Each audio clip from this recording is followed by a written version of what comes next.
How do we improve our sleep? The first step is to understand your sleep biology, and the next is to learn to work with it so you're waking up refreshed each morning and with a full tank. Your circadian rhythm is your body's own inbuilt sense of when to wake and when to sleep. Parts of your body perceive and respond to changes in light around you and move through cycles, with physical and behavioral changes occurring over a 24-hour period. Interfere with this cycle, and you push against your body's own physiological clock. A common way we all do this is to surround ourselves with harsh, artificial light at times of the day that our ancestors would have spent in darkness or low light. Your rhythms are set by light in the environment. If you're in the habit of using LED displays on devices a few hours before bed, starting to phase them out can do wonders for your sleep quality. If you must use these devices, install apps that turn down the blue light and amp up the yellow, or else dial down the screen brightness completely. Just as fading light signals bedtime to your body, bright light indicates that it's time to wake up. When you wake up in the morning, make a habit of exposing yourself to bright sunlight as soon as possible after you wake to kickstart your system. In fact, when it comes to sleep, routine and consistency are the goal. Pay attention to the times you wake up and go to bed, and maintain a fixed routine, making sure to keep your sleeping hours properly dark and your waking hours as bright as possible. Do everything you can to cut down on blinking lights in your bedroom, and invest in blackout curtains, especially in summer. Keep naps to a minimum, 20 minutes at most, and time them for early afternoon, no later. Finally, take some time to figure out your chronotype, i.e., your unique pattern of wakefulness. Are you an early riser who goes to bed early too? Or are you a night owl who only really peps up at around 10:30 in the morning? We're all different, and this has been borne out through psychological testing and categorizing of people into larks, early birds, or night owls. The key is to recognize and respect your own needs and limitations. If you've always been someone who falls asleep early in the evening, go with it. Wake early, do most of your work and exercise in the morning, and allow yourself to cycle down naturally as the day wears on. Make adjustments so that you work with rather than against your natural rhythms. Mental and emotional factors play heavily into the quality of sleep, too. We know that a poor night's sleep will leave you feeling bad during the day, but the experiences you have in your waking life can carry over to your sleep, too. In fact, many people's sleep disorders are vicious cycles and reinforcing behaviors that keep poor sleep habits going. Do whatever you can to reduce stress in your life. Take frequent breaks throughout the day. Even a 5-minute pause to meditate quietly or focus on deep breathing is enough to lower your cortisol levels and help you find your center again. One of the best things you can do to improve your sleep quality is to have a daily bedtime ritual you can depend on. You can decide on exactly what will work for you, but the important thing is that it's a habit, and it's something that signals your body that it's time for sleep. Do stressful, energetic things earlier in the day and save quieter, slower activities for before bed. Avoid excess stimulation, like exercise, stressful work, emotional arguments, or upsetting TV in the evening, and do things that calm you down. A hot bath, visualization, a massage, yoga, a little light reading, or taking the time to do a little beauty ritual will all put you in a relaxed state of mind.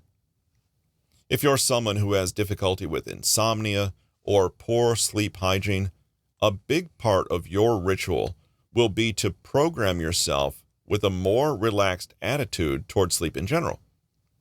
Deliberately take the time to wind down and empty your thoughts. Tell yourself, it's not the end of the world if you don't sleep properly. Just relax, take your time, and rest. If you haven't fallen asleep after around 20 minutes, get up out of bed and go somewhere else to do a calming activity. a cup of tea, doodling in a journal, or listening to a quiet podcast are all great ideas.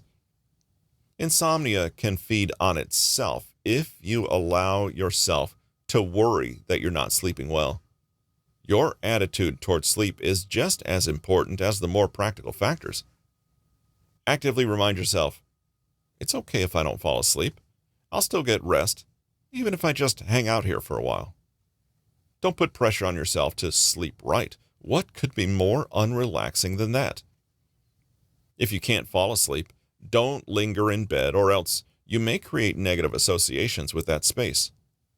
It's a good idea to reserve this area for sleep and sex solely.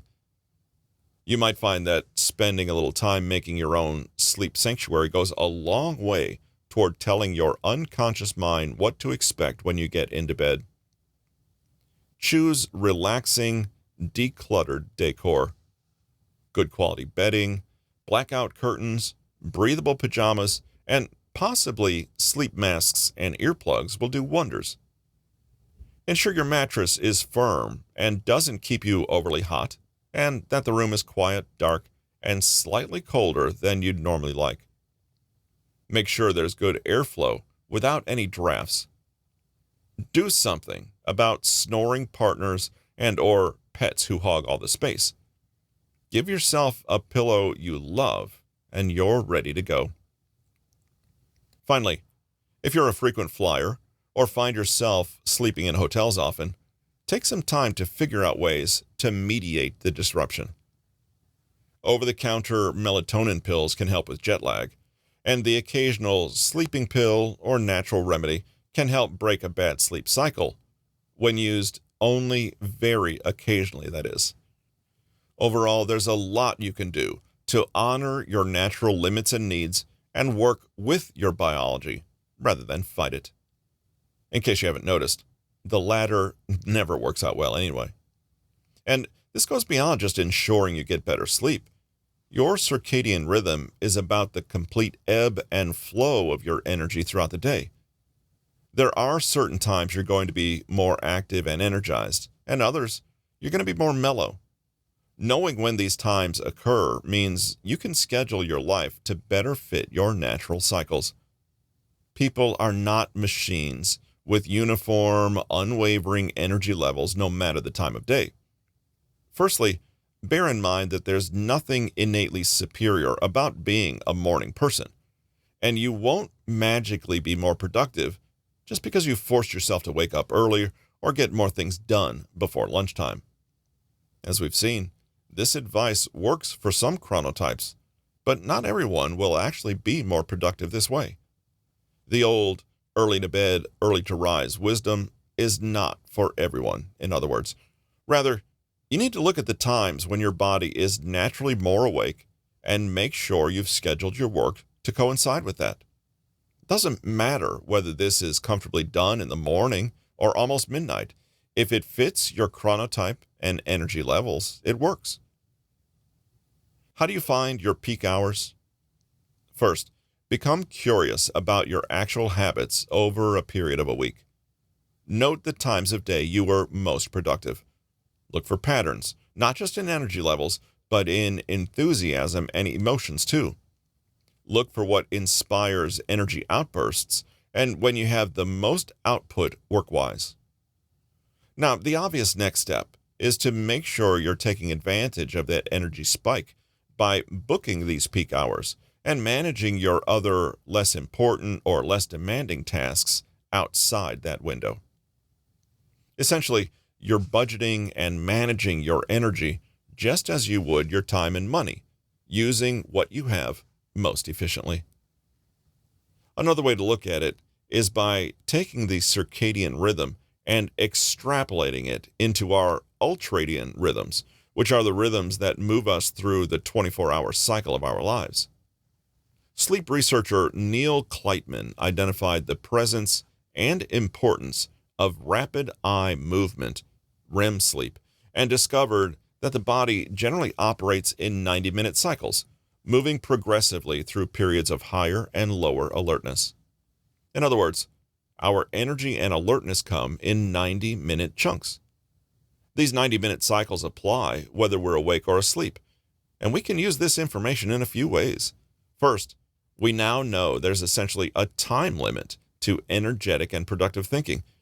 It's not endless. In fact, it might be capped at 90 minutes at a time. At the end of an intense 90-minute work period, we grow fatigued and begin relying on stress hormones for energy. Then, suffering from overload, the prefrontal cortex begins to shut down, and we move into fight or flight mode. We may attempt to override the body's signals by fueling ourselves with caffeine and sugar, but in the end, our focus and concentration suffer. Additional research from the U.S. Army Research Institute backs up the findings and supports the 90-minute periods of focus and energy. The point here is to listen to your body. It is telling you exactly how it prefers to function. Besides creating 90-minute cycles, the ultradian rhythm also distributes these peaks and dips of energy throughout a 24-hour period in specific ways. There are certain times when you can maximize your thinking, and others when you're setting yourself up for failure. Of course, keep in mind, these are averages, and outliers do exist.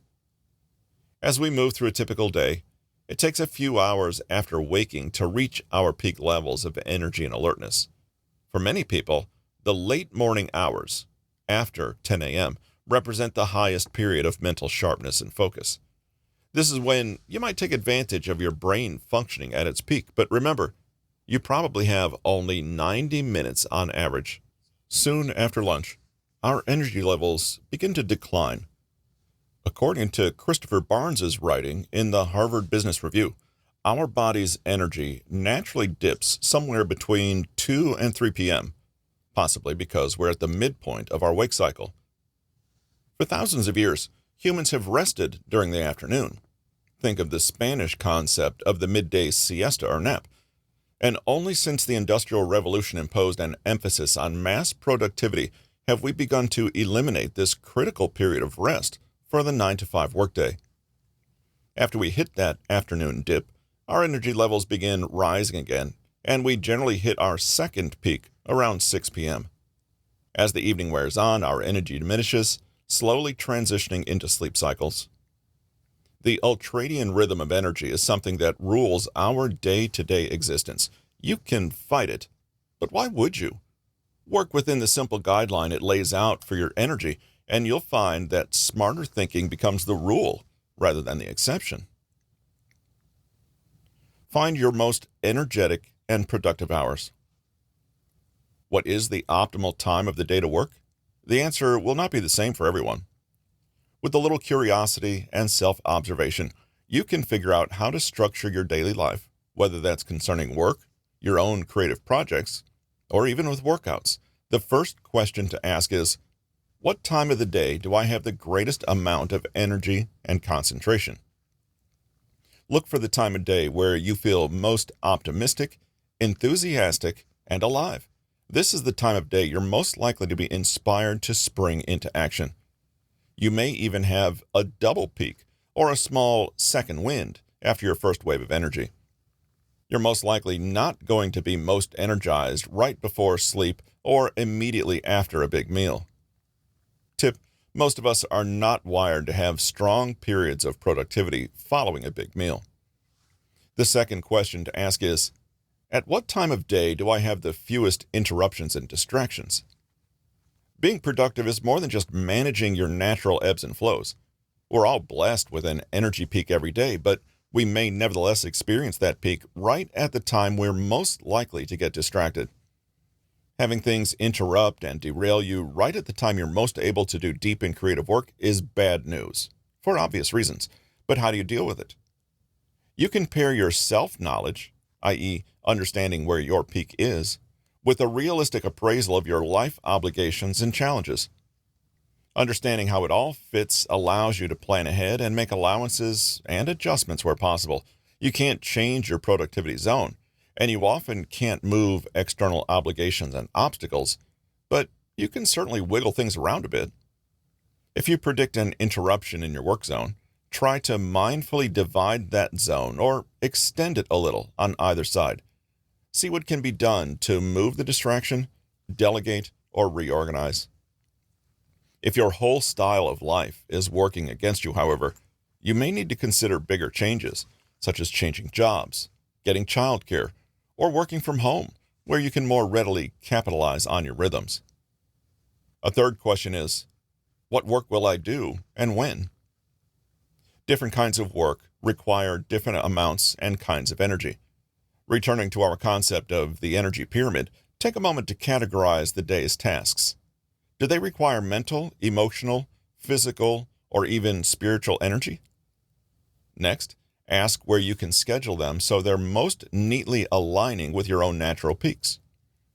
Plan physical exercise and challenging problem-solving work for the morning when you know you're going to be sharpest, and reserve the more admin-style jobs for later when you're feeling more mellow.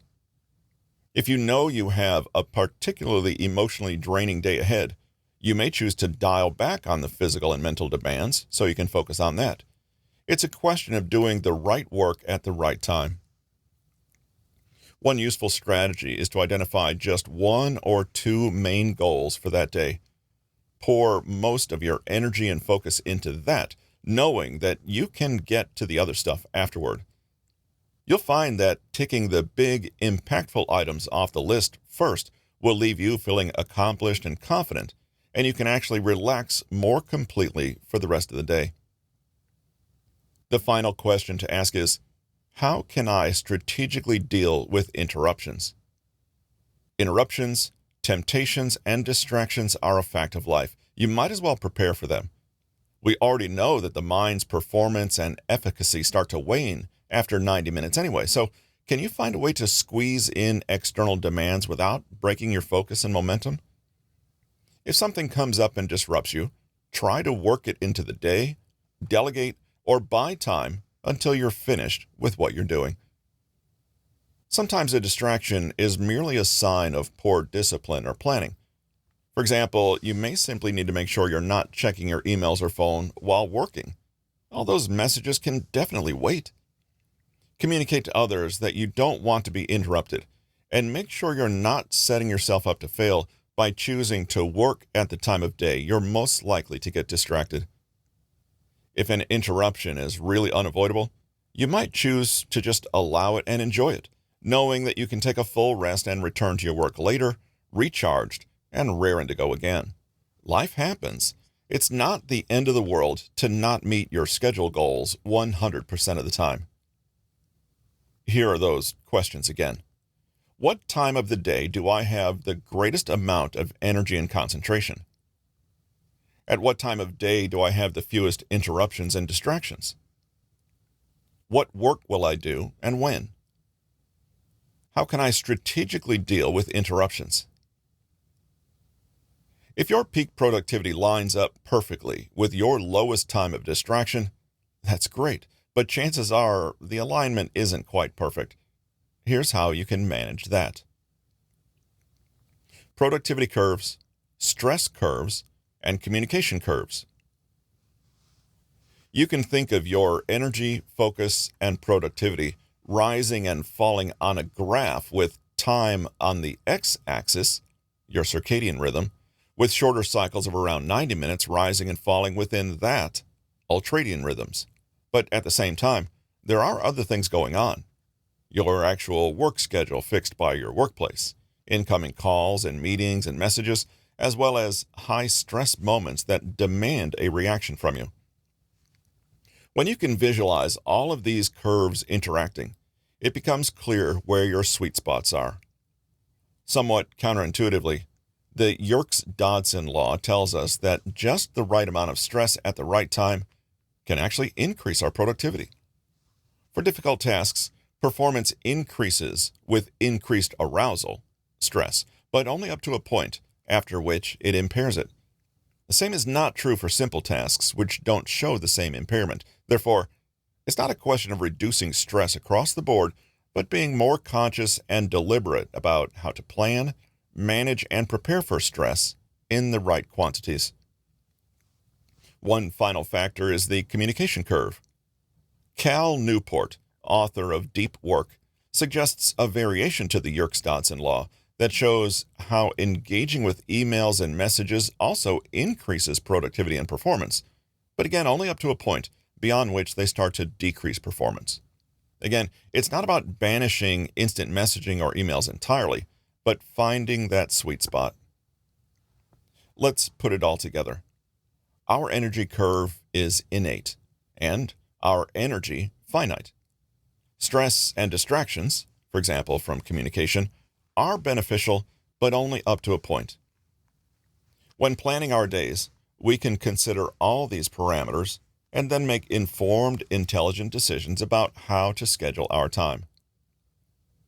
Rather than it being black or white, juggling these variables gives us ranges to work with. For example, you might decide to schedule in 90 minutes to do deep work on a challenging problem, but you also know that this coincides with the time you tend to get a lot of emails and when stressful demands start to be made on you. Knowing this, you shift the work a little earlier in the day. In this way, you can see time management is not the full story. You also need to manage your energy, your stress levels, and your incoming communications.